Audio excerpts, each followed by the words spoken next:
no sé si tuvieron bueno, en este caso Rox, Diego seguramente también, oportunidad de leer Filosofía 1, ¿no? Un poco la idea del trabajo que se va a hacer sobre Filosofía 2 y Filosofía Cuántica volumen 2 es hacer una recapitulación de los conceptos, porque el primer módulo fue una etapa súper creativa a nivel filosófico, o sea, hubo mucha creación de conceptos, hubo mucho dropping, ¿no? de ideas y mucha lluvia de una serie de campos semánticos, porque se manejaba por aquí el psicoanálisis, por allá la parte del cine, la biología, la filosofía, ¿no? Mucho de este lado y de aquel también. Entonces creo que ahora es hermanar un poco eso. Ahora pues hay dos compañeros nuevos que están aquí experimentando este rollo, a ver si les late. Uno es ingeniero, entonces en la parte de la física tendremos un coaching extra, ¿no? Y la otra es abogada, que pues bueno, finalmente los abogados tenemos ahí algo de filósofos frustrados, no creo, como no sé, de filósofos más interesados en el mundo material, ¿no? En comer. En cosas así como comer. Pero ya después del preámbulo, la sesión de hoy va a estar muy, muy basada en este libro, que es un libro de reciente edición de Atalanta. Es el libro del Pensamiento del Corazón de James Hillman. Ahorita se los voy a ir pasando. Vamos a ver algunos pasajes del libro. Es un libro bien interesante porque es una restitución del pensamiento, pero como pensamiento imaginario, ¿no? Como una desvinculación del pensamiento racional lógico en aras de una especie como de genealogía de la imaginación y de cómo hemos dejado de pensar con el corazón, ¿no? O sea, hemos dejado de hacerlo, y la psicología ha sido, entre otras, la gran culpable de esa situación, ¿no? De que hayamos dejado de pensar con el corazón. ¿Por qué? Porque fue la que puso la separación de una manera muy marcada, de una manera muy científica, entre el mundo exterior y el mundo interior. Y antiguamente, vamos a hablar no tan antiguamente, de la Edad Media, pues justamente el mundo de la afuera y el mundo de la adentro, sobre todo para el cristianismo gnóstico, los cabalistas medievales, pues era una misma cosa, ¿no? No había esa separación. La búsqueda del reino era tanto hacia adentro como hacia afuera. Entonces, voy a hacer algunas lecturas de estas partes y como siempre, pues el módulo pasado nos acompañaban cineastas, ¿no? en nuestras pláticas. En este módulo nos van a acompañar más bien artistas plásticos. El primero que elegí es una mujer, española, radicada en México, Remedios Varo. Esta obra se llama La creación del mundo, los microcosmos. Y con esto quiero empezar justamente porque este módulo, más que a la creación de conceptos, lo vamos a dedicar a la contemplación. Filosofía 2, cuando lo vean, verán que es un libro de filosofía que está escrito en verso y que busca restituir otra vez como esta parte de lo que Edmond Javés decía, que ya lo decíamos en el módulo pasado, que la poesía y el pensamiento son dos hermanos siameses separados por la cabeza, ¿no? Entonces vamos a volverlos a unir, vamos a hacer una especie de experimento estilo Dr. Moreau y vamos a unir a la poesía y al pensamiento para poder tratar de llegar a esto que dice Hillman, ¿no? Del corazón, el corazón de León. Él habla de varios corazones, el corazón de San Agustín, el corazón de Platón, ¿no? Y cómo poder llegar otra vez a esa radicalidad del pensamiento filosófico anterior a Sócrates, ¿no? Donde para muchos se empieza a desvirtuar esta parte de la imaginación y se empieza a perder contacto con lo ontológico. Entonces vamos a tratar de hacer contemplaciones y como siempre les recuerdo, este no es un curso sobre filosofía de la ciencia, ¿no? Ni es un curso de ciencia filosófica, ni de ningún tipo de estudio paranormal. No es nada de conspiracionista, porque pues bueno, la filosofía cuántica, a raíz de una serie de personajes, se ha vinculado con temas muy extraños y poco académicos. Tampoco es un curso netamente académico, es más bien un curso de creación y experimentación mental, ¿no? Entonces la idea es que sustituyamos el mundo por la mente en este espacio, ¿no? Vamos a hacer de la mente el mundo. Y me voy a ir explicando un poco más, ¿no? Pero por eso su participación es bien importante. O sea, Jens, o sea, siéntanse la libertad de cualquier cosa que les vibre, que les resuene, platicarla desde su campo de acción, porque eso nos fue funcionando mucho en el módulo 1, ¿no? Nos fue funcionando mucho que las personas que habían tenido un doctorado en psicoanálisis, pues hablaran a partir de Lacan y de Freud y tal. Y la bióloga pues dijera, sí, pero aquí estas moléculas y estas enzimas. Entonces, hablen así, a partir de lo que conocen, ¿no? O sea, y bueno, voy a empezar. ¿Alguien tiene algún comentario sobre el cuadro? Pueden observarlo un rato, ¿no? Se vale, el silencio también es importante para la contemplación, el alejamiento de mi voz, aunque esté aquí presente todo el tiempo y esté yo haciendo ruidos y esté caminando nada más igual como primer comentario, me llama la atención que identifico 3 planos, ¿no? Del lado derecho inferior vemos una especie de caverna, igual y lo podríamos llamar como inframundo, tal vez, no sé. ¿Acá? Sí. Y arriba centro y arriba izquierda pues vemos el plano superior, ¿no? Y en medio lo que yo llamaría pues el plano terrenal. No sé si esa ya sea una interpretación, pero pues definitivamente eso es lo que yo identifico. Ahora, ¿alguien más quiere hablar? ¿Nadie? Bueno.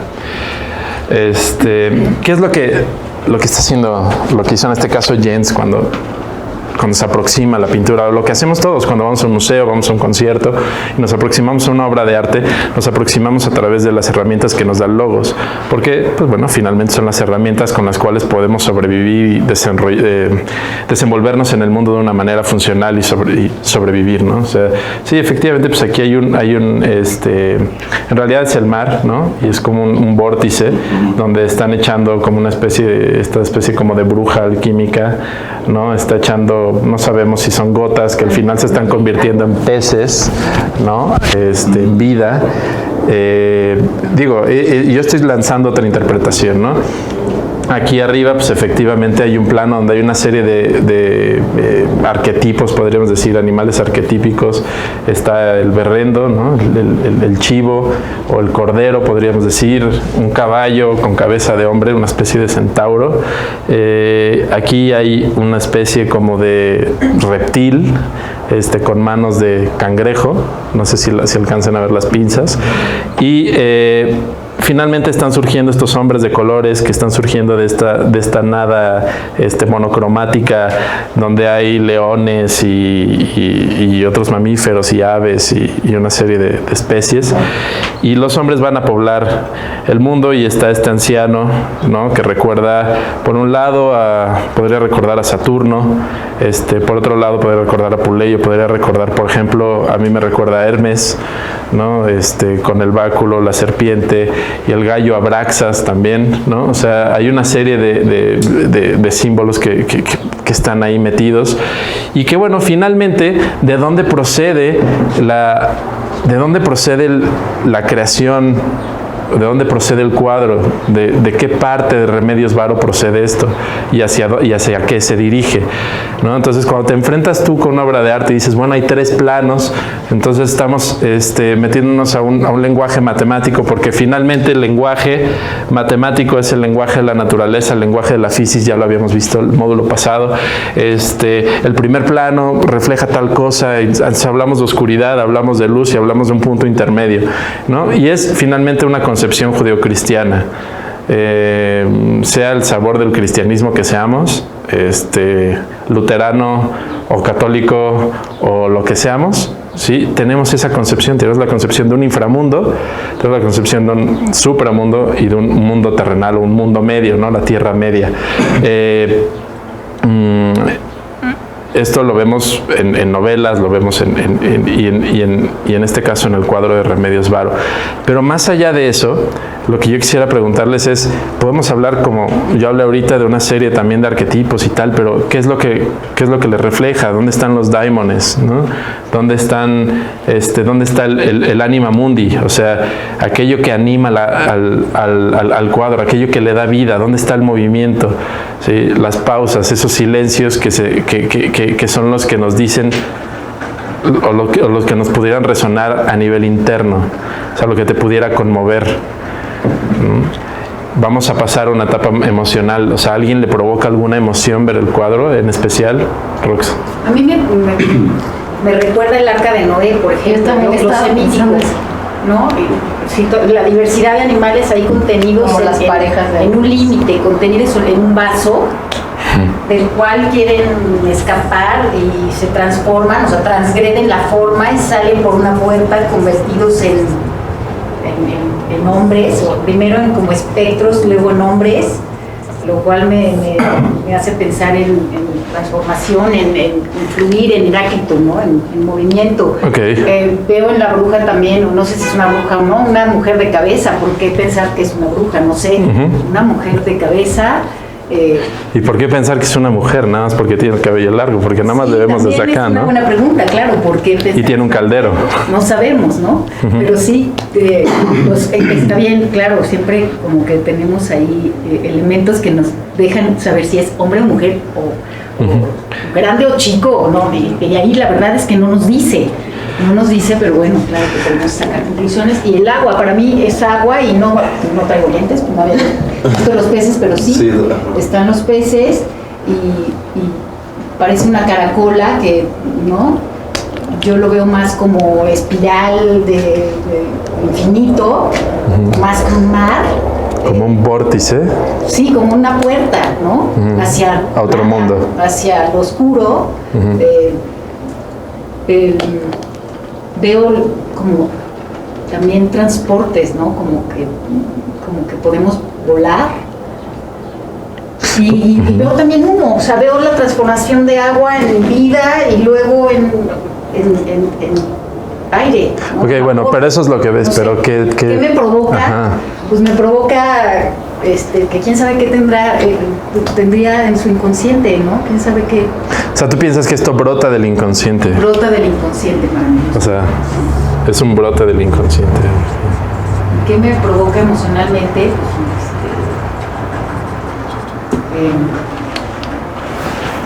Pues, misterio, ganas de comprender, curiosidad, me asombra, ¿no?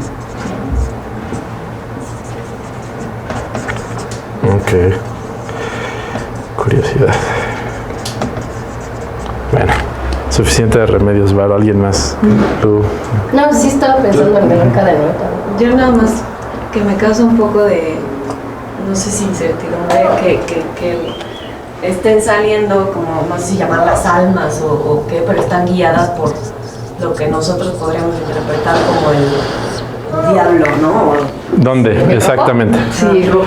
Digo, no conocí esta o sea, ¿tú crees que este es el que guía?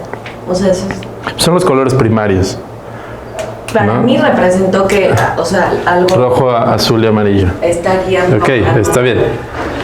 Sí, o sea, más bien como que esta entidad, ¿no? Más como etérea, está está como deteniendo, desde mi punto de vista, al rojo, ¿no?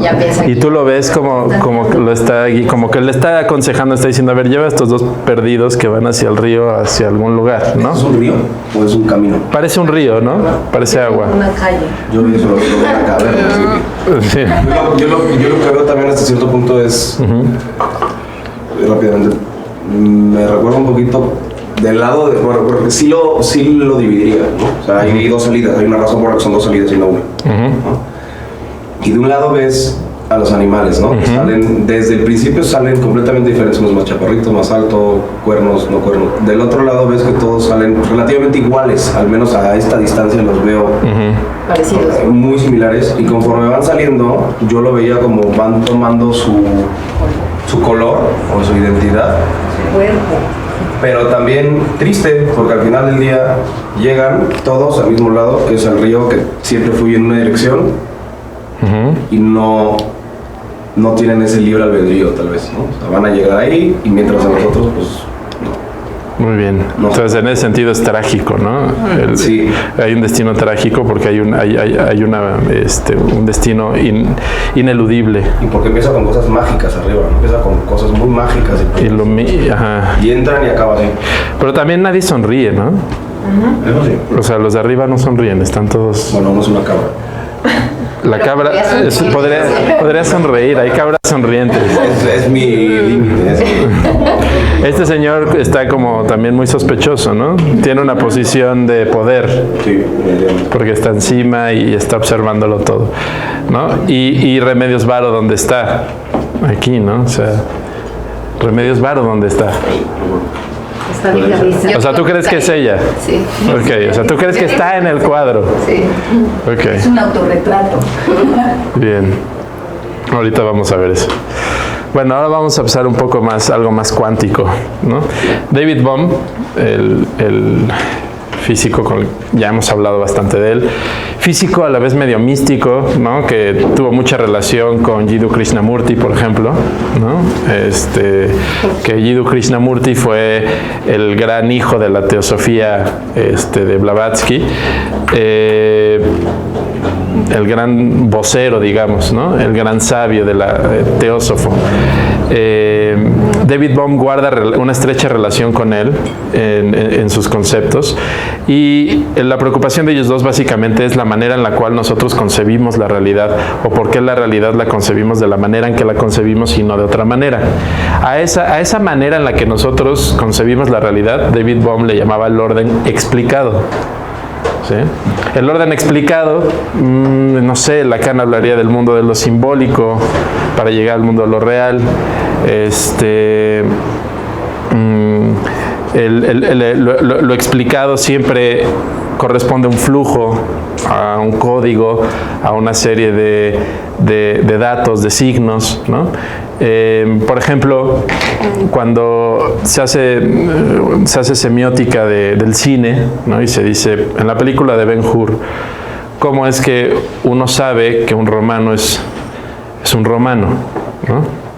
¿Dónde radica la romanidad de los romanos? Y es a través del corte de cabello, ¿no? Da como respuesta un alumno. ¿Por qué? Porque todos los que no son romanos tienen las greñas largas, la barba, y los civilizados tienen el corte de cabello de una manera muy particular, tienen el cabello corto, peinadito, ya saben, así, sin barba, ¿no? Entonces el cabello es el símbolo de la civilidad. Entonces hay una explicación de por qué entendemos la civilización de una cierta manera, ¿no? De por qué los lasallistas te siguen diciendo que si vas a la escuela con el cabello largo y piercings, es una persona de dudosa moral y de dudosa procedencia, casi salvaje y bestial, recién bajado de un árbol, ¿no? ¿Por qué? Bueno, porque hay una cuestión de fondo semántica, ¿no? Donde todo el significado, el peso del significado de esa explicación que le hemos dado a una cierta porción de la realidad muy mínima, ¿sí? Sigue pesando a nivel cultural y social y político, ¿no? Entonces, a eso es a lo que le llaman el orden explicado. Las verdades con las cuales ya tenemos que vivir, ¿no? El hecho de que lo oscuro da miedo, la luz da seguridad.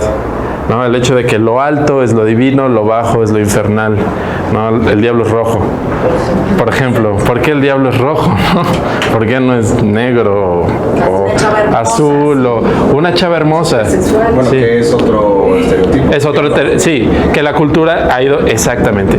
Esa es otra parte del orden explicado. El orden explicado no es estático, como el lenguaje no es estático, ¿sí? Aunque le pese a los correctores de estilo, por ejemplo, la lengua no es estática, ¿no? La lengua está viva.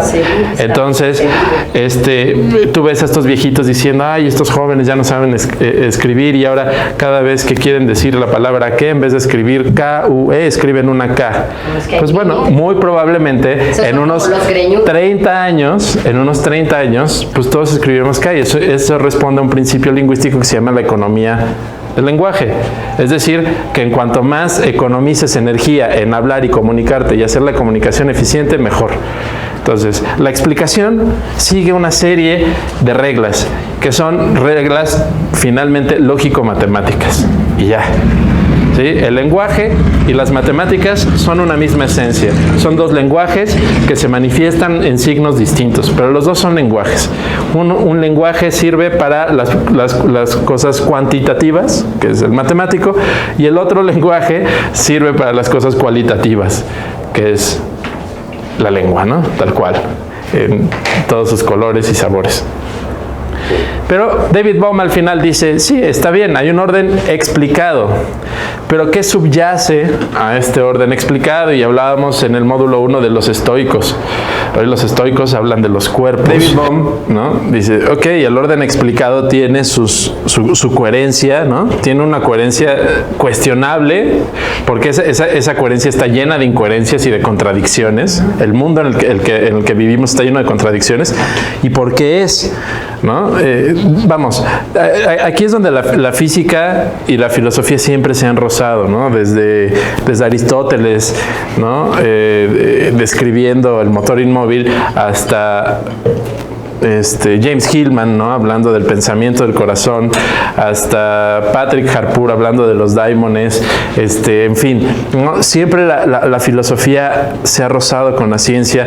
Einstein, Schrödinger, Planck, todos ellos lo vivieron en carne propia, ¿no? O sea, llegaron a un punto en el cual dijeron, tengo que recurrir a la actividad filosófica, a la creación de conceptos, porque las funciones que me dan las fórmulas, es decir, el mundo explicado es un mundo formulado, ¿sí? El orden explicado es un mundo formulado, es decir, es un mundo de fórmulas. Tenemos fórmulas para todo, tenemos fórmulas para calcular la distancia, ¿sí?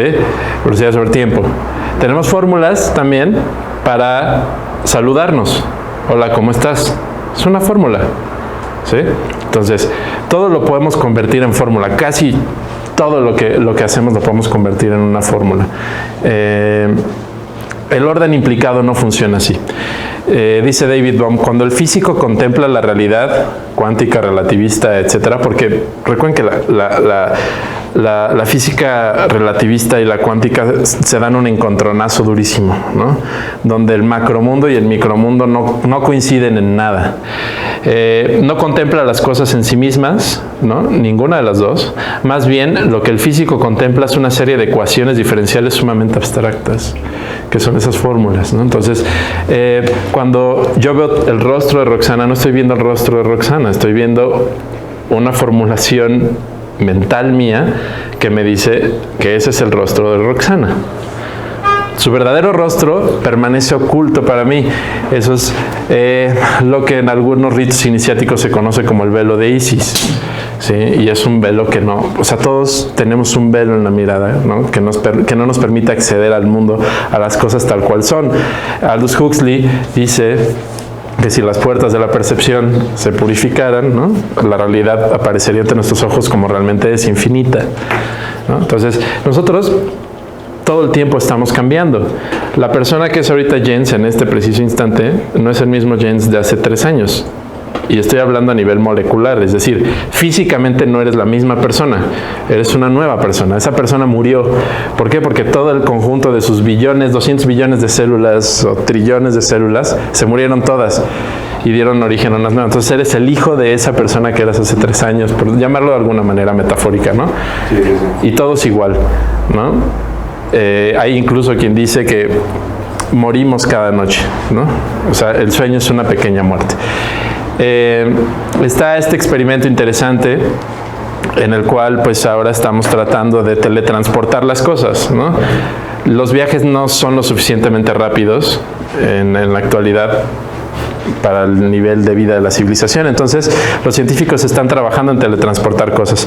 La Universidad de Kioto se ha logrado teletransportar una manzana de Kioto a Hong Kong, a un laboratorio en Hong Kong. Okay. Es la misma manzana la que sale que la que llega. Todos los científicos llegaron al acuerdo de que no es la misma manzana, pero es una manzana idéntica. Okay, entonces ahí vamos a otro principio filosófico conflictual, que es el principio de identidad. Es decir, no puede existir identidad, o sea, más allá de una. Si esa manzana no es la misma manzana, no puede ser idéntica a la manzana que era entonces. ¿Por qué? Porque esa solo había una. Hay una identidad. Puede ser igual, puede tener la misma composición, puede ser casi idéntica, cuasi idéntica, pero no es la misma. ¿Sí? Entonces, nos estaríamos enfrentando a una máquina que para transportarnos de aquí a Madrid en cuestión de segundos, nos mataría y nos duplicaría, ¿no? Entonces, ¿qué problemas bioéticos generaría esto, por ejemplo? ¿No? ¿Qué cuestionamientos de índole jurídico? Legales, sí, ¿no? Porque eres tú, pero ya no eres tú, pero... de índole mental, ¿qué repercusiones habría? Pues una manzana no tiene muchos recuerdos, ¿no? Tal vez no como nosotros los concebimos, aunque sí los tienen a través de ciertas sustancias. Pues también todo lo que pasaría si falla la máquina, ¿no? Pues sí, si falla la máquina y como en La Mosca, esa gran película de David Cronenberg, ¿no? Quedas mitad mosca, se metió la mosca, y también en Los Simpsons pasa, ¿no? Cuando Bart queda la cola mosca y la cabeza de Bart. Pues eso es lo que pasaría, ¿no? Quedarías hecho un híbrido de cosas del mundo. Pero no somos eso finalmente, o sea, yo aunque no me teletransporten, si hoy me duermo y me muero y mañana despierto otra, ¿por qué ella me va a juzgar sobre algo que hice antier? Sí, pero a lo que va... a lo que sí lo hace. Sí lo haces. La ley sí lo hace. Sí, por ley sí lo hace, pero, o sea... Pero a lo que va BOM, más o menos para darme a entender, es el hecho de que nosotros colocamos la catástrofe en las cosas y no en el alma, ¿no? O sea, donde está la identidad para nosotros es en tus dos ojos, tu nariz, tu boca, tu cabello, tu piel, tu aroma, ¿no? Entonces, todo esto, esas cosas externas, explicadas, que te conforman, es lo que eres tú, ¿no? Ahora, en ese mismo supuesto de la máquina, ¿qué pasa con el alma? O la mente, si quieren llamarle mente, aunque James Hillman sí hace la gran diferencia. Entonces vamos a hablar de mente primero para que sea más suave y el putazo no les llegue de fuerte, ¿no? Vamos a hablar de mente. ¿Qué pasa con la mente? O sea, la mente... ¿Qué nos decía Greenberg? La mente, ¿dónde está? ¿En qué parte del cerebro está? O sea, ¿aquí? ¿En el bulbo raquídeo, dices? ¿Viste? Sí, la serie esta, ¿no? Bueno. Y de ahí O sea, pero yo lo veía ahí más bien como... no, sí. Es que es lo que iba, lo de Altered Carbon, ¿no? Altered Carbon. Justamente lo contrario. O sea, que lo que van renovando es el cuerpo y lo que va perdurando es... La mente. Es algo. Una cierta esencia de algo. Que va quedando. Okay. Vamos a llegar a eso. Sí, vamos a llegar a eso. Y es muy bueno que lo hayas sacado porque de hecho esa es una serie que trata el tema de la manera completamente antagónica a como lo vamos a ver aquí. O como lo veía Bohm, más bien, ¿no? Aquí, ¿qué pasa con la mente? La mente, dice Greenberg, pues la mente crea el cerebro para tener un lugar en donde abastecerse de energía y abastecerse de experiencias, ¿sí? Y ese cerebro que Greenberg no le llamaba cerebro, sino le llamaba campo neural, sí, que es un orden, es un campo con un orden implicado, ¿sí? Pero también es un campo que se presta para explicaciones. Entonces, la idea sería que no destruyen tu mente, pero tu mente, en principio, no sería objeto de la transportación, sino solo tu cuerpo. Entonces, nada más estarían transportando tu cuerpo. ¿Cómo transportan tu mente? ¿No? Porque si la mente... Y volvemos a Gregory Bateson, por ejemplo, perdón. Sí. Gregory Bateson, teoría de sistemas básica. Un sistema siempre es más que la suma de sus componentes, ¿no? O sea, si tú tienes un sistema sencillo, un sistema simple, no nos vamos a meter con sistemas caóticos y cosas así, ¿no? Pero tienes un sistema de 1, 2, 3, 4, 5, 6. Este sistema, ¿sí?, es más que la suma de esto, ¿no? ¿Sí? Del 1 al 6. Es una serie de... Entonces, ¿qué intervalos hay entre 1 y 2? Entre 2 y 3, entre 3 y 5, entre 5 y 4, ¿no? Entonces, ahí es donde viene la parte fractal, ¿se acuerdan? El conjunto que lo vimos nosotros a través del conjunto de Cantor, que el conjunto de Cantor hace una resemblanza de, por ejemplo, los hexagramas del Tao, ¿no? Donde estamos hablando, no de la parte implicada siempre nos va a llevar a intensidades, ¿no? Hacia adentro hasta dónde podemos llegar. Y la mente es eso, la mente es la intensidad máxima, digamos, en la cual depositamos, o es el reservorio de intensidades, digamos, de nuestra existencia. Hasta aquí, ¿alguien tiene alguna duda? Vamos bien, vamos. ¿Van bien? Te queremos alcanzar. ¿Tú, Jens? Yo no quiero que me No, me parece que no. Igual y comentario, igual lo que decías. Lo que tendría que pasar es, o sea, si lo estamos maquinizando, digamos así, al final del día lo que tendrías que hacer es descargar la conciencia o la mente, ¿no? Teletransportar el cuerpo y luego volver a como una copia de seguridad. ¿Y cómo descargas la conciencia? Es que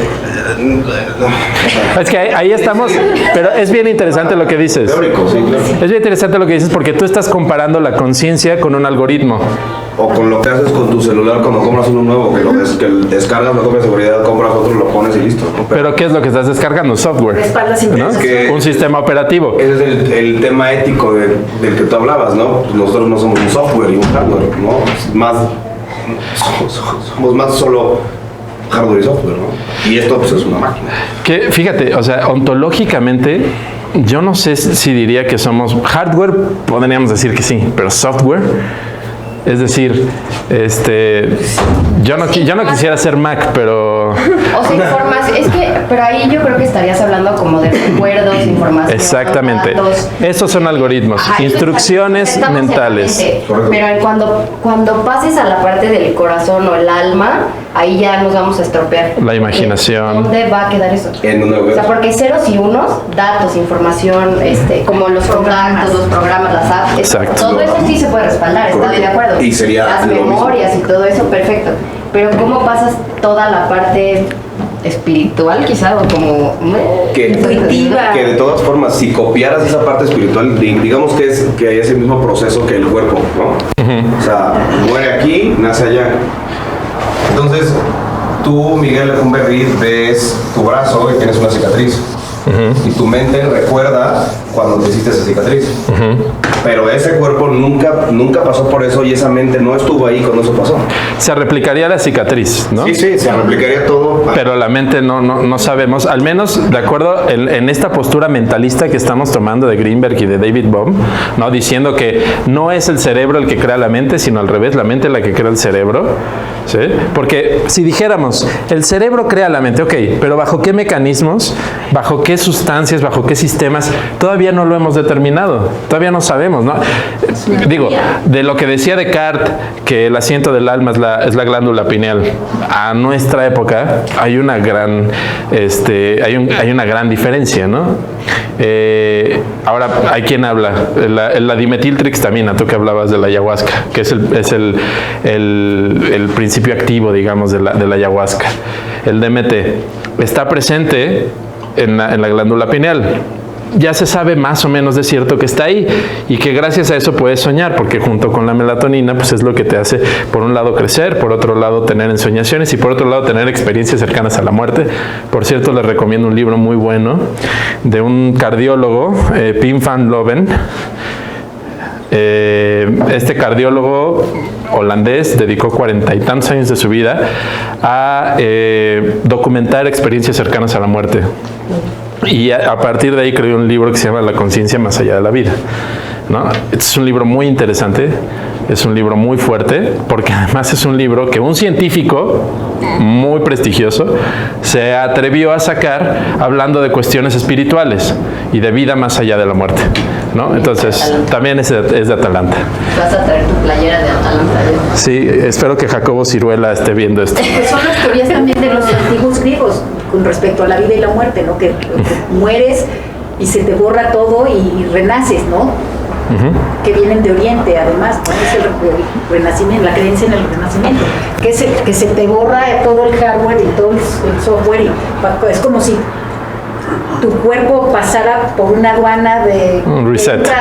Entra la muerte, pasa aduana y sale por el útero y llega a la vida de nuevo, ¿no? Sí, y volvemos a enfrentarnos a lo que nos enfrentamos en el módulo 1, ahorita lo estoy viendo, que es el lenguaje, ¿no?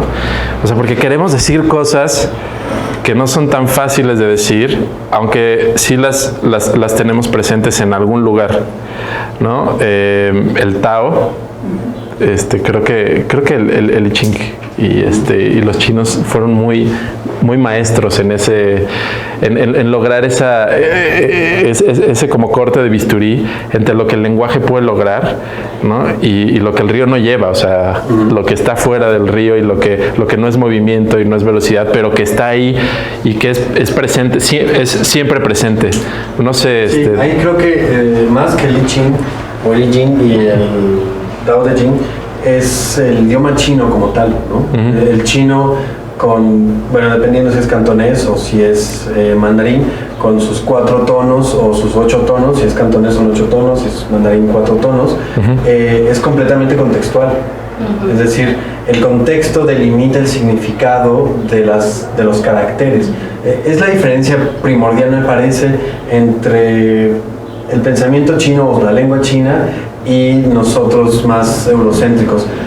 De algún modo nosotros agotamos el ser en la palabra, ¿no? Correcto. Entonces, libro es libro, mesa es mesa y ya.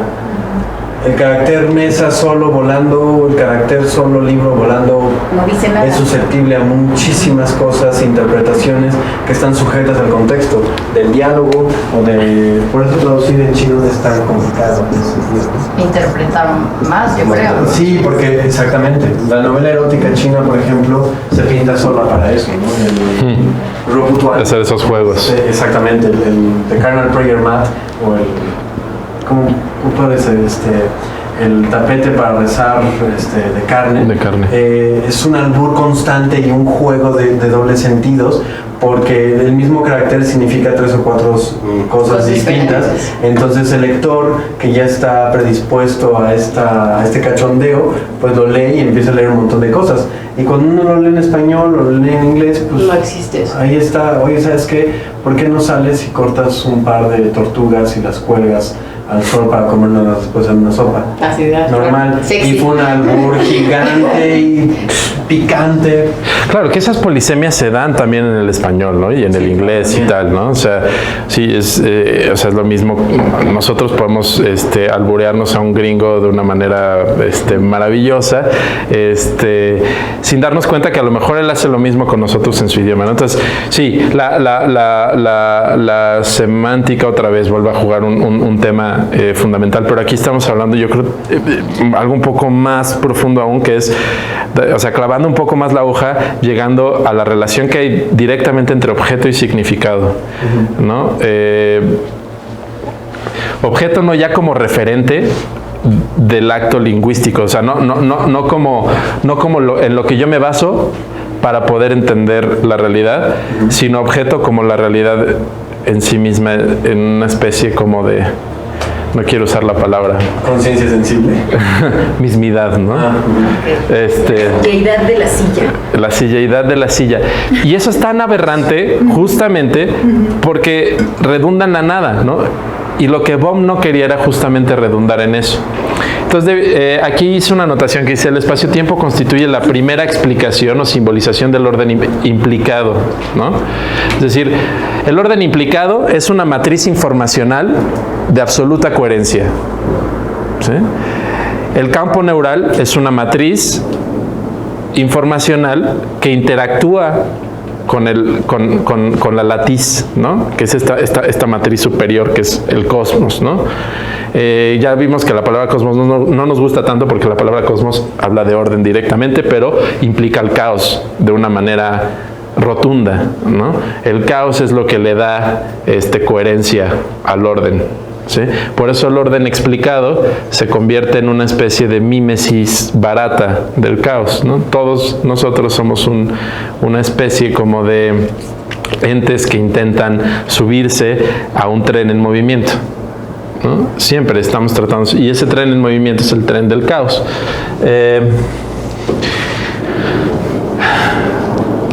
1.0. Después del orden implicado, vamos a entrar de lleno a lo que es esto, objeto información, ¿sí? Entonces yo pondría que para llegar aquí vamos a pasar información, conocimiento, ¿no? Información y conocimiento no son la misma cosa, ¿no? Ahora tenemos demasiado acceso a la primera y muy poco acceso a la segunda, ¿no? Hay información, que información vamos a traducirla como data, ¿no? Como datos duros que se presentan a la percepción. Y la percepción, citando otra vez a Greenberg, es la capacidad de crear realidades, ¿no? Es la capacidad consciente de crear realidades. Entonces, yo a través de la data puedo crear realidades, ¿sí? Si yo me meto a una página, por ejemplo, de Cine Gore, ¿no? Otra vez para aprovechar que Diego está aquí, ¿no? No es lo mismo que se meta un ama de casa, que se meta Diego, que se meta un niño de 10 años, que se meta un adolescente de 17. Y aunque reciban la misma data, la misma información, la misma película, ¿qué película? Tu mamá se comió mi perro en español. Tu mamá se comió mi perro, ¿no? Y literalmente ha de suceder, ¿no? Como, sí, me imagino. Se lo come. Es un gran spoiler ese título. No, porque no, eso ocurre en los 20 minutos de película.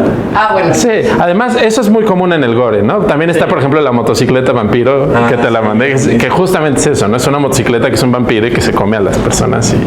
Y esta gran película de Jesucristo contra las Cazador de vampiros, ¿no? Jesucristo cazador de vampiros. Sí, sí. Que da un trago a su cerveza y la escupe, ¿no? A los vampiros y entonces empiezan ya bendita, entonces empiezan a derretir. Entonces, todo eso es data, ¿no? Y estamos hablando de data basura que hay en internet, pero que es una chulada, en palabras aquí de mi hermano, ¿no? Porque nos lleva al extremo de la absurdidad. Y vamos a retomar a Artaud en esto. La principal premisa que la filosofía cuántica toma de Artaud, y que también es la que toma Deleuze, es terminar de una vez con el juicio de Dios. Y lo podríamos dejar simplemente con el juicio, ¿no? Dios ya relegado, ¿no? Como decía Alfred Jarry, San Dios jubilado, ¿no? O sea, para Alfred Jarry, más aún de que Dios esté muerto o vivo, lo que sea, San Dios ya está jubilado, ¿no? O sea, era un sarcasmo brutal, ¿no? Entonces, vamos a descubrir aquí que en realidad estamos hablando de una etapa o de una coyuntura, no sé, espaciotemporal, en la cual nos estamos dando cuenta que no nos hemos dado cuenta de nada desde hace mucho tiempo y que tenemos que empezar a darnos cuenta de ciertas cosas. Estamos hablando que Buda vivió hace más de 2000 años y que si él, como dicen, fue el que se dio cuenta, pues hace mucho que nadie se da cuenta de nada, ¿no?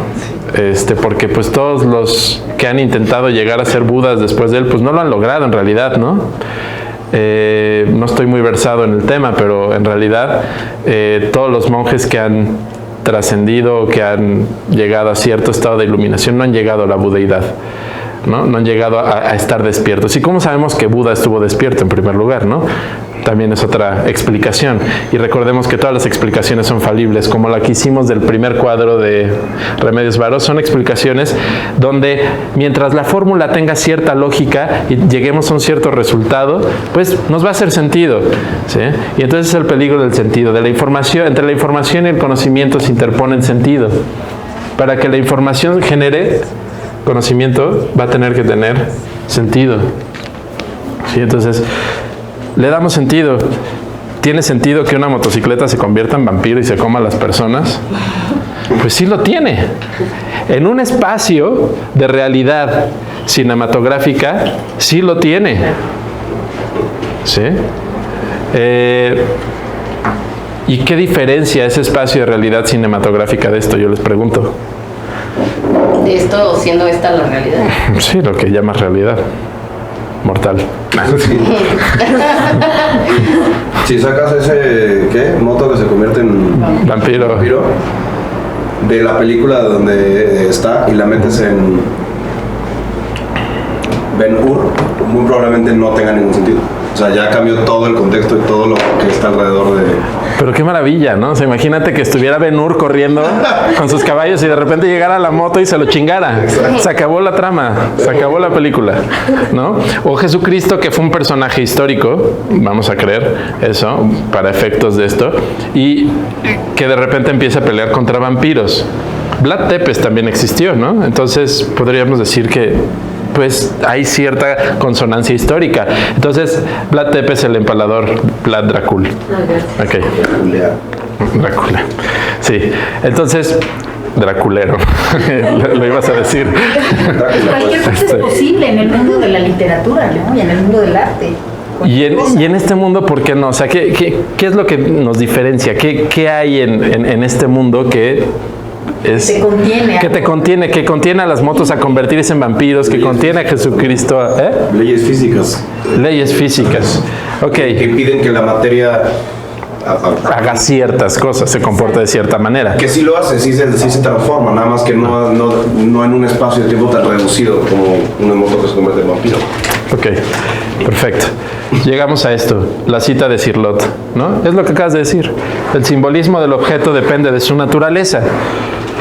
La naturaleza de las motocicletas no es la de convertirse en vampiros. ¿No? Sí, bueno, la del metal no es de estar vivo, ¿no? Por ejemplo. Exacto, el metal no está vivo, no siempre está vivo, ¿no? No está vivo, ¿no? Puede estar vivo. Sí. En la poesía se puede lo que quieras. No.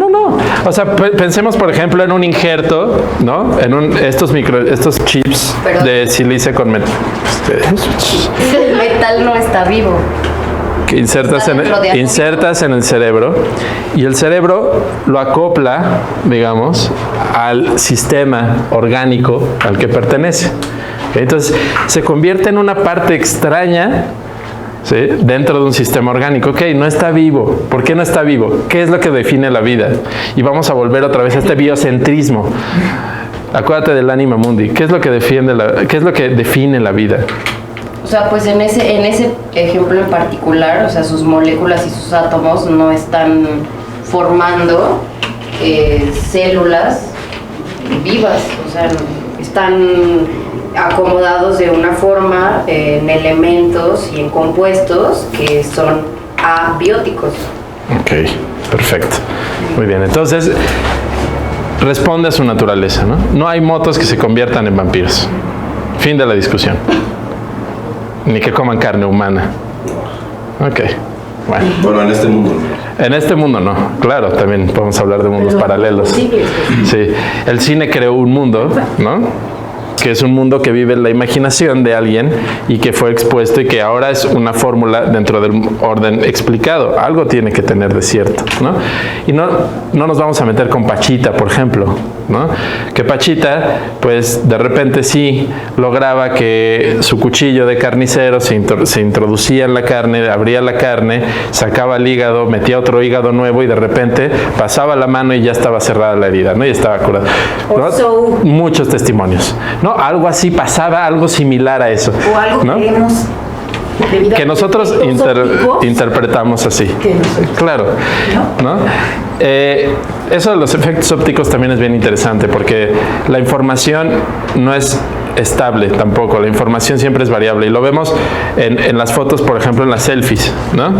Tú ves a una chica en su selfie en Facebook y ves su foto del pasaporte y tú juras que no es la misma persona, aunque es la misma data source, ¿no? Es la misma fuente de data, ¿sí? La misma cara, ¿no? Pero no es la misma cara, ni es el mismo cuerpo, ¿no? Fotos de Ixtapa, ¿no? De la chica en Facebook. La ves a ella en Ixtapa y dices, no. ¿Qué pasó? Y luego IFE. ¿Qué pasa ahora con tanta aplicación? Sí, claro. Entonces, entonces tenemos la capacidad actualmente, ¿no? Como de metamorfosear ciertas realidades virtuales, ¿no? Y por eso digo, la mente es un software, funciona igual. Es decir, yo puedo, a mis recuerdos les puedo poner filtros, los puedo photoshopear. Sí, claro que sí. No, o sea, sí. Sí, claro. Te puedes recordar más gordo, más flaco, más feo, más bonito. Puedes recordar al novio más guapo, ¿no? Más dotado. Puedes hacer muchas cosas con la mente que finalmente... De hecho lo haces, ¿no? Yo creo todo el tiempo. Todo el tiempo. La memoria es dinámica y era algo de lo que veíamos. Y por eso este experimento de la teletransportación no puede funcionar aún con humanos. ¿Sí? Funciona con una manzana pero no con humanos. ¿Por qué? Porque no puedo teletransportar las memorias.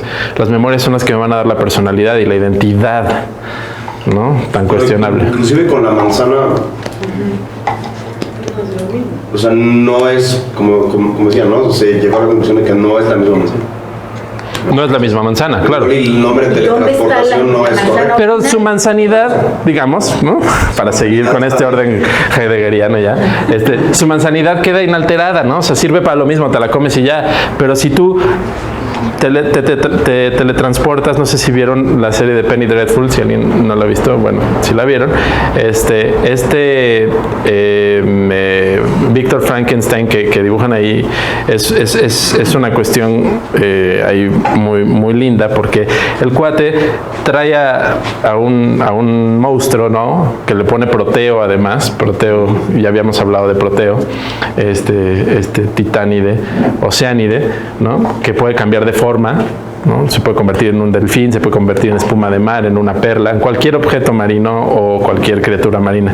Entonces, a este cuate le pone Proteo, que resulta ser un marinero, y entonces empieza a tener recuerdos de su vida pasada antes de que este cuate lo reviviera y lo convirtiera en este monstruo, ¿no? Frankensteiniano. Me parece curioso que los científicos, digamos, teniendo como toda esa base cultural o toda esa base literaria, estén tratando justamente de ir por el mismo camino erróneo por el que fue el doctor Victor Frankenstein, ¿no? A 200 o 300 años de distancia. Y lo entendemos, ¿por qué? Porque no hemos llegado al quid, y el quid es que el mundo no es un objeto inanimado, es un objeto vivo. El universo, cambiamos cosmos por anima mundi, ¿no? Por el alma del mundo. Lo que nosotros percibimos, pues son formulaciones explicadas, ¿no? Es el orden explicado del cosmos. No percibimos su orden implicado, no percibimos su superior coherencia infinita. No lo podemos hacer, ¿sí? Porque somos criaturas fragmentadas, distorsionadas, ¿no? Limitadas. Ahora, ¿por qué estamos aquí entonces?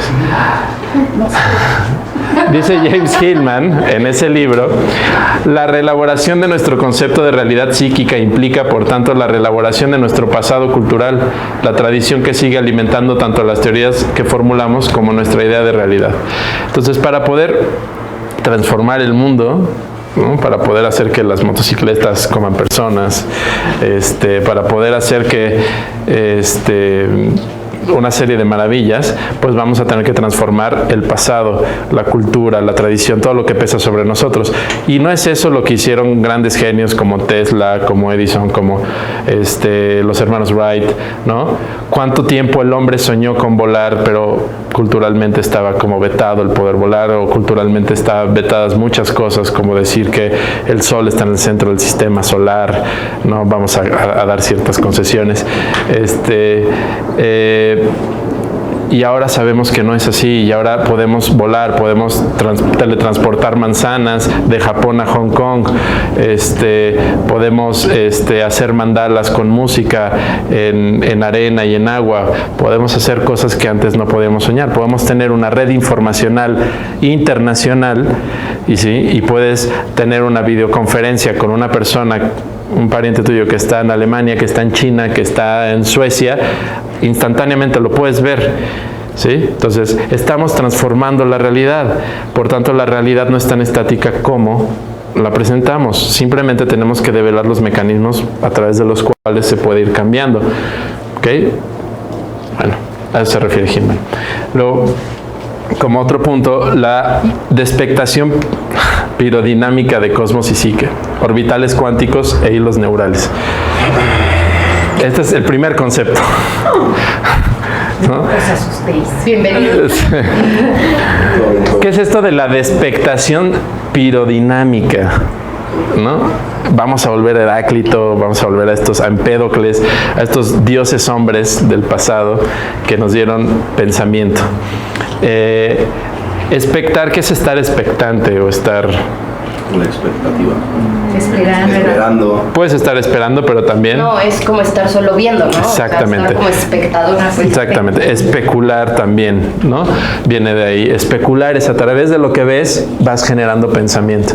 Entonces, pirodinámica, pairos, fuego, ¿no?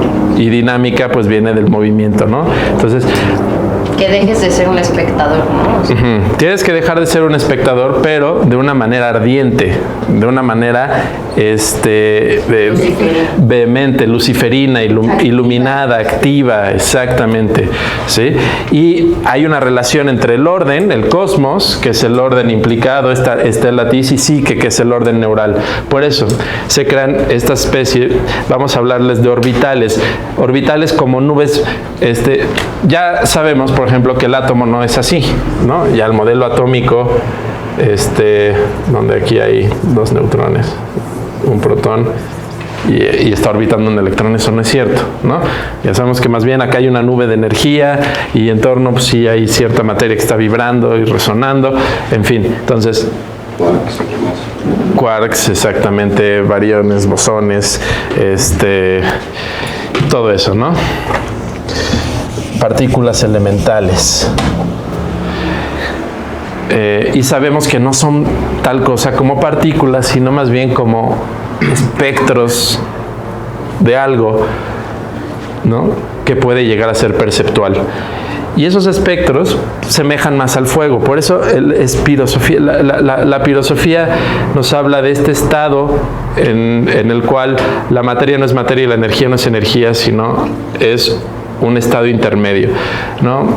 No sé si han leído sobre los cristales de tiempo. ¿Ya leyeron sobre eso? Bueno, que es un estado intermedio de la materia, dicen donde, bueno, si tú ves, por ejemplo, un rubí, ¿no? O un cuarzo, son cristales estáticos, ¿no? El cristal de tiempo es un cristal que oscila como una especie de gelatina, pero no solo oscila en el espacio, sino que también oscila en el tiempo, oscila en el espacio-tiempo. Estos estados de materia, al menos en 2 universidades, ya han sido replicados. ¿Sí? Ya se han creado artificialmente cristales de tiempo. ¿Y qué demuestra el hecho de que exista un estado de materia tal que pueda oscilar entre espacio y tiempo?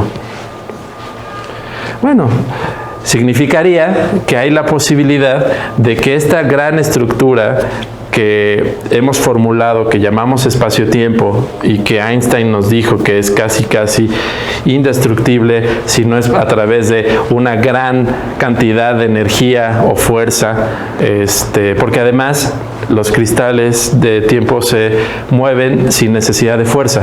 Entonces eso es otra cosa interesante.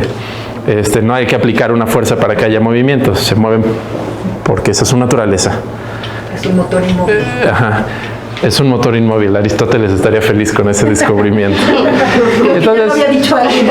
los orbitales cuánticos son esos, ¿sí? Los orbitales cuánticos son esos estados que nos permiten hacer conexiones con la latiz directamente sin que haya la intermediación de lo explicado, donde tu mente llega directamente a la fuente de información, ¿no? Y eso solo lo puedes hacer estando en un estado de expectación pirodinámica, es decir, de alejamiento de la contemplación y de ser pasivo, ¿no? No, al contrario, y de ser completamente activo, de consumirte en ti mismo. Sí, o sea, alejarte del ser pasivo. Ah, claro, completamente. Después entramos en un proceso de aliteración sintrópica. Habíamos hablado que hay órdenes entrópicos, antrópicos y sintrópicos, ¿sí? La aliteración es el no tomar lo que tú hayas despectado, es decir, lo que tú hayas despejado, lo que tú hayas quitado del espejo, ¿no? Para los budistas Mahayana, el nirvana consiste en un espejo que no tiene reflejos, es un espejo puro, ¿no? Pero es un espejo. Entonces, en eso te conviertes, ¿no? La aliteración sintrópica es la colocación de contenidos, ¿sí? O de formulaciones inusitadas o inexorables, ¿sí? Es decir, estás reescribiendo la realidad. Primero la estás alejando, luego la reescribes. Y finalmente nos vamos a enfrentar al tema de las dos Afroditas, Kalos y Agatón, la valoración y la comprensión de la imagen, ¿sí? Entonces vamos a cambiar objeto por imagen, ¿no? Y aquí es donde entra un poco la poiesis, la creación, ¿sí? La poiesis filosófica, es decir, vamos a crear, como filósofos vamos a olvidarnos del por qué y el para qué y vamos a centrarnos en el qué y en el quién. Es decir, vamos a crear entes, personajes filosóficos, entes vivos, ¿sí?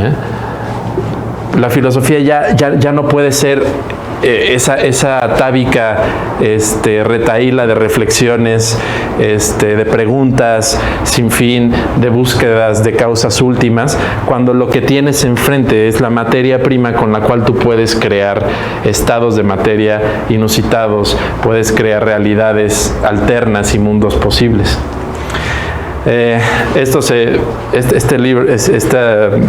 Este cuadro de Remedios Varo se titula La creación de la música, ¿no? Y está como esta figura, ¿no? Siempre esas figuras como que están interdimensionales, ¿no? Yo los veo como seres interdimensionales en los cuadros de Remedios Varo. Él le está colocando distintos objetos a la partitura, ¿no? El pentagrama, pues bueno, está su clave de sol, pero si se fijan hay un cristal, ¿no? Hay un rábano, hay una flor, hay un prisma, hay una hoja que tiene una V y un 7, hay un 3.1416, hay un huevo que tiene él en la mano, una caracola, una hoja, ¿no? Y es justamente el 3.1416 es pi. ¿Hoja? Sí, Está en un papelito. En un papelito está el pi, ¿no? Y entonces esto es lo que va a necesitar el pirósofo, ¿no? Para poder crear estas realidades que se asemejan mucho a la música. La música es una realidad en sí misma, ¿sí? Por eso la música es superior a todas las artes, incluso a la poesía y a todas las disciplinas. ¿Por qué? Porque la música no piensa, no delira, no hace funciones, no crea afectos, ¿sí? No genera conciencia, hace todo eso al mismo tiempo. ¿La qué? La música, ¿sí? La música hace todo eso al mismo tiempo. Y entonces tenemos aquí unas citas del supermaestro de maestros, gran poeta maldito, el conde de Lautréamont, Isidore Ducas. Hay una filosofía para las ciencias, no la hay para la poesía. Y esta es la labor de la filosofía. Vamos a hacer una filosofía para la poesía, o más bien una poesía filosófica. Y esta gran frase que viene en los cantos de Maldoror, donde él ejemplifica justamente esta sustitución del gran objeto exterior que él le llamaba por la imagen de la intensidad de la interioridad hacia la afuera. Bello como el encuentro fortuito sobre una mesa de disección de una máquina de coser y un paraguas. O sea, algo es bello como el encuentro fortuito sobre una mesa de disección, ¿no? De una máquina de coser y de un paraguas. Eso fue un estandarte para los surrealistas, esa frase. De hecho, Dalí hizo varios bocetos sobre esa frase, ¿no? En fin, Remedios Varo también en esta inspiración surrealista, y finalmente creo que el surrealismo es uno de los movimientos más cercanos a la poesía, más aún que el simbolismo. creo que nos puede ayudar a entender por dónde va esto de la despectación piromaníaca, ¿no? Más que pirodinámica. Entonces, estos seres son reflexiones de uno mismo, ¿sí? Volvamos a Newton. Recordemos que del espectro de luz vemos nada, ¿no? Ni siquiera los 7 espectros fundamentales. Vemos mucho menos. También de los espectros de onda auditivos, pues percibimos muy pocos. Es decir, hay una amplia gama de mundo que no conocemos dentro del mundo, que categorizamos como real y que hemos logrado formular, ¿no? Sin embargo, utilizando elementos familiares y conocidos, hemos podido lograr crear mundos aparte. La World Wide Web es tal vez el ejemplo más cercano a nosotros, ¿no? A través de elementos reales, materiales, palpables, logramos crear un mundo aparte que convive con nuestro mundo, ¿no? Eso hasta es evangélico, ¿sí? Recuerdan estos evangelios apócrifos donde se habla de un Jesucristo más hippie que dice que, bueno, que finalmente el reino del Padre no está en el cielo, porque si no las aves estarían en él, ni está en el agua, porque si no los peces estarían en él, ni está en la tierra, está aquí entre nosotros, solo que no lo podemos ver. Dudo que sea la Deep Web, ¿no? Pero el reino de los cielos es un mundo dentro del mundo, y hay mundos dentro del mundo, y los cabalistas todo el tiempo nos están hablando de capas y cosas así. Entonces aquí hay capas, en el cuadro de Remedios Varo siempre hay capas donde salen estos seres, donde hay luz, donde hay una serie de elementos que nos evocan el fuego, que nos evocan los efectos lumínicos, ¿no? Ya, ok. Entonces, en este océano, digamos, de conciencia que es el Anima Mundi, ¿no? Ya no vamos a hablar de cosmos, ya no vamos a hablar de universo, vamos a hablar de Anima Mundi, ¿no? La presencia de estos daimones, que son guías, como el Filemón de Jung, ¿sí? nos convocan a que el espíritu de la percepción siempre es artístico, científico. O sea, todo lo que percibes, ¿sí? Lo creas y lo formulas. Y el espíritu de la concepción, lo que creas, es filosófico, poético. De hecho, poiesis, como vimos, quiere decir creación, ¿no? Que es la raíz de poesía. Y la filosofía se olvidó un poco de esa parte pitagórica, empedocliana, incluso platónica, de la creación, ¿no? Del amor. El amor es creación, ¿no? Tanto Empédocles como Platón traicionan a Pitágoras al revelar a los cerdos mortales y no a los iniciados todos los secretos de los mitos, de los misterios de la escuela pitagórica, ¿no? Y tiene mucho de pitagórica esta pintura, ¿no? Porque finalmente recordemos que Pitágoras es el que habla de la armonía y el que nos enseña la música, a través de los orbes, y a cada uno le da una nota, por eso tenemos 7 notas, 7 cuerpos celestiales y tal, ¿no?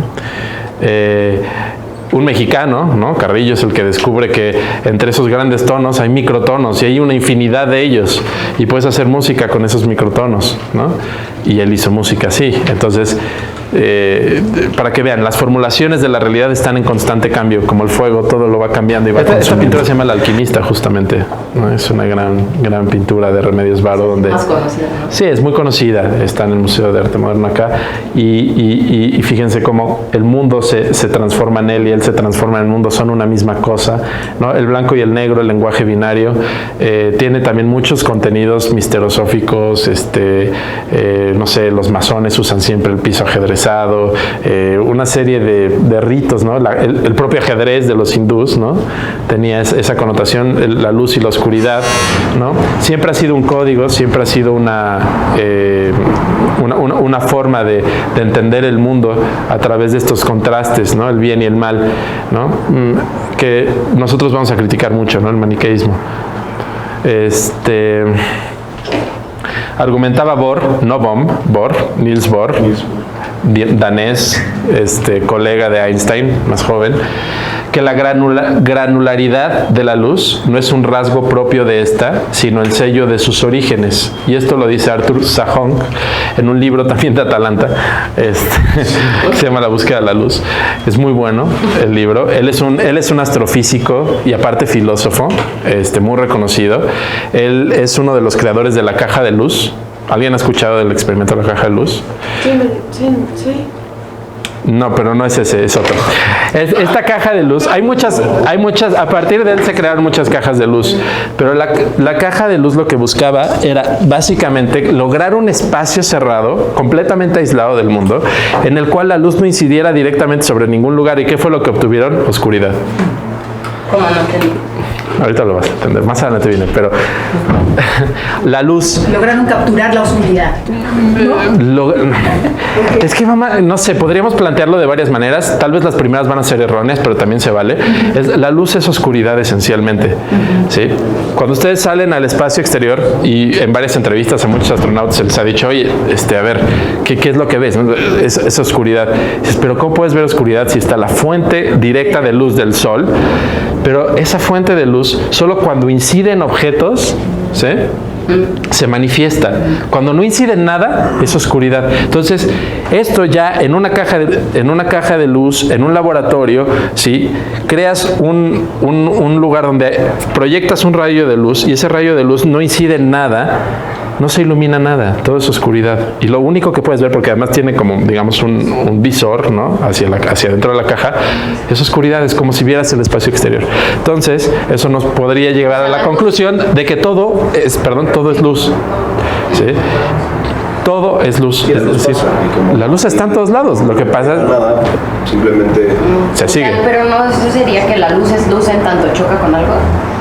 Esa sería otra interpretación, pero ahí más bien las cosas son cosas en tanto la luz las toca.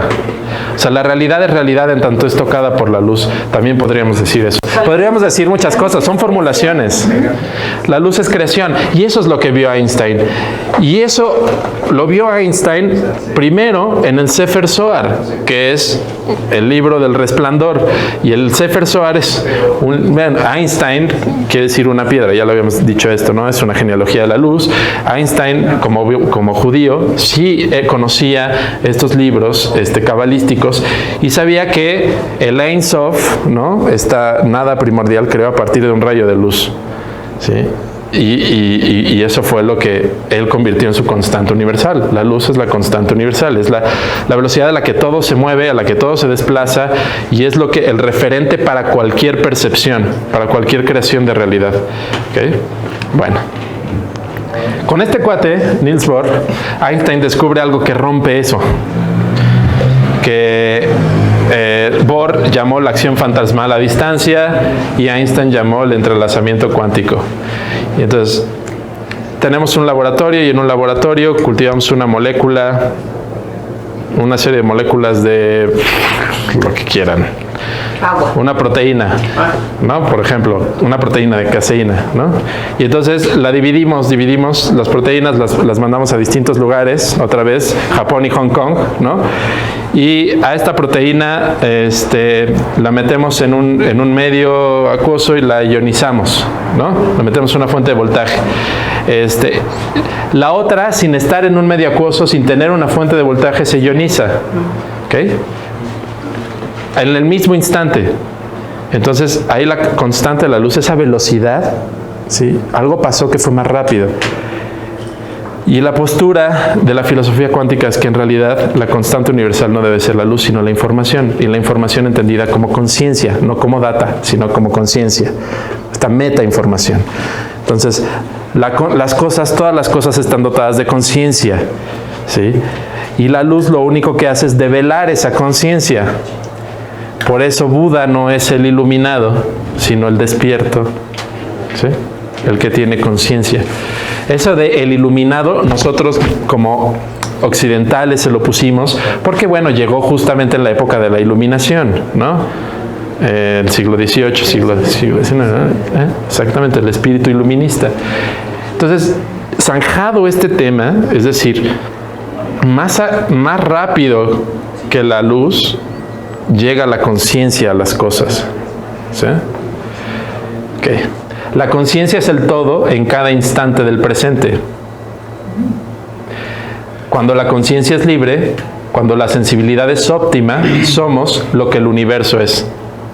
Eso lo dice Jacobo Greenberg, este científico mexicano del que tanto hemos hablado, ¿sí? Jacobo Greenberg, en el libro que tiene sobre Pachita, ¿sí? hace estas precisiones. Y somos lo que el universo es el Anima Mundi, es el concepto que les he tratado de explicar de Anima Mundi. No somos diferentes, no hay dualidad, ¿sí? Y eso también es budista, ¿no? Es como el velo de Isis, primero al que les hablaba, hay que levantarlo. Y no solo los budistas hablaban de eso, los teósofos también.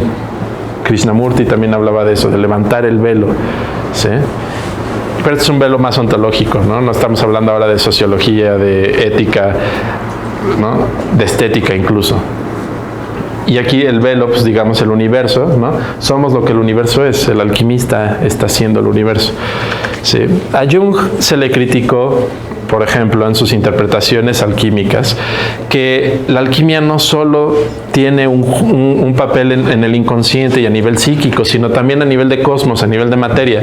Cuando hablemos de cosmos vamos a hablar de materia, ¿sí? Es decir, la transmutación de los metales también es un fenómeno material, ¿no? Y Jung, él lo tomaba como una especie de arquetipo metafórico de lo que sucede en el inconsciente. Cuando tú sacas objetos del inconsciente hacia la conciencia y empiezas a construir una realidad a partir de ello, que es lo que estamos nosotros, digamos, por hacer, ¿no? Para ello, ¿no? Hay como dos etapas. Hay una red limbo que genera membranas, ¿no? Entonces, esta red limbo, y no se imaginen el juego sino limbo como el espacio que hay entre dos estratos determinados, ¿sí? Va a generar membranas, ¿no? Y también este cuadro me llevó a eso, ¿no? Aquí hay como una especie de poleas, ¿no?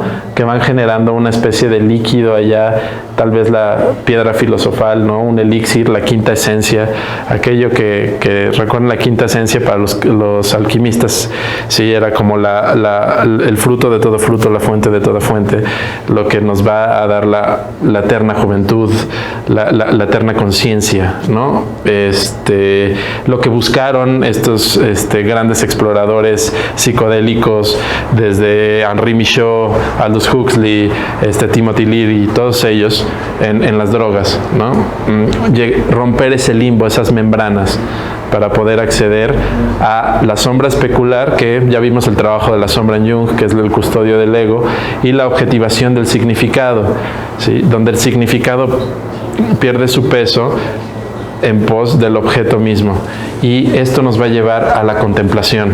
Lo que les había puesto ahí, la imagen, el eidolon. El eidolon es, para que lo vean en palabras griegas, copia astral de un difunto, es como los fantasmas, ¿sí? Entonces, cada imagen, cada objeto tiene su fantasma, ¿sí? El fantasma, y vamos a Kant, ¿no? Por ejemplo, el fantasma de las cosas, ¿dónde está? ¿No? Es el idealismo alemán, ¿no? Donde no es lo mismo la silla que estoy viendo que la silla que está aquí en mi cabeza. La imagen de la silla. ¿No? La imagen de la silla. Entonces, en una sociedad en la cual lo que tiene más peso es la silla que está allá, sí, vamos a tratar de decir, ok, ¿por qué tiene más peso esa silla y no la que yo estoy viendo si finalmente yo soy el que está creando la percepción que permite que esa silla esté ahí? Va a llegar alguien y me va a aventar la silla y me va a decir, por eso, ¿no? Para que sienta. Ajá. Pero también me puedo quitar y también está muy cuestionable, pero ahorita vamos a quedarnos en estos niveles. Ahorita vamos a tener muchas preguntas al final de esto. La granularidad, ¿no? De la ciberósfera, el data confinamiento. ¿Qué es la granularidad? ¿Alguien aquí sabe algo de fotografía? ¿Qué son los gránulos? En cuanto más grande es el gránulo, vamos a hablar de píxeles. En cuanto más píxeles tiene una imagen, más definida es, ¿no? Pero el gránulo, en cuanto más grande es, más luz incide en él y más revela de la imagen, ¿sí? O sea, el gránulo, digamos, es en la materia, la materia más granulosa es la que más luz refleja. O sea, dentro de los colores, podríamos hablar del blanco, ¿no? El negro absorbe demasiado, entonces tiene los granos demasiado cerrados, los poros demasiado cerrados, ¿sí? Entonces es más impermeable a la luz, digamos, ¿no? Entonces tendría más píxeles. Exactamente. El negro que el blanco, lo podemos percibir más fácil. Y por eso tenemos el lenguaje binario, algo que refleja la luz y algo que la absorbe, que se la lleva. ¿A dónde se la lleva? No sabemos. El prendido y el apagado, ¿no? Exactamente, el agujero negro y la supernova, ¿no? El fenómeno lumínico y el fenómeno que se traga la luz. A niveles de objetos astronómicos. Entonces, también quedémonos con esta idea de la granularidad, ¿no? Eso lo llevamos al lenguaje binario. En la ciberósfera es el lenguaje binario, ceros y unos, ¿no? El que da y el que recibe, ¿no? En el lenguaje misterosófico, pues es la energía femenina pasiva, la energía activa masculina, ¿no? Sin esas dos energías el universo no sería posible.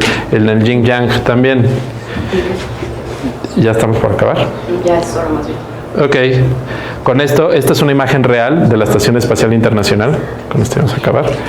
Sí, donde se comprueba lo que le estaba diciendo de la luz. Este es el planeta Tierra, el horizonte, y por aquí se alcanza a ver, ¿no?, la cámara, bueno, una parte de la estación espacial. Pero todo es luz, en realidad la fuente de luz es directa. ¿A dónde se va? ¿Dónde se dispersa esa luz? Se concentra toda en la superficie que tiene granularidad, ¿no? En la superficie que puede absorber luz. Pero la luz está presente en todo. Y es que creí que ya había acabado. Se los juro que ya. Es que sí, ahora sí tenemos. Tú, sol, ojo y alma de este grandioso mundo, nos dice John Milton, ¿no? En última instancia, todo es manifestación de la estructura cerebral, la que, a su vez, es un modelo de todo el universo. Cuando vemos, nos vemos a nosotros mismos, vuelve a decir Greenberg. Entonces, ¿qué ven aquí? La mujer de lado. Una mujer de lado. Joven y una vieja. Una joven y una vieja. Una joven de lado y una es una anciana también. Aquí está su nariz. Entonces, esto en Gestalt. Entonces, aunque la imagen sea la misma, ya nada más para acá, aunque la imagen sea la misma, el contenido psíquico de la imagen es completamente distinto. ¿Ok?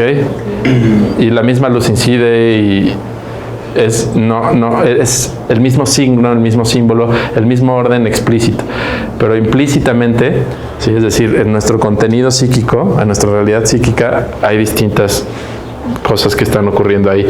Y ya para la siguiente veremos Epimeteo contra Prometeo, información lumínica, información penumbrosa, información opaca y metainformación. Y ya, gracias. Gracias.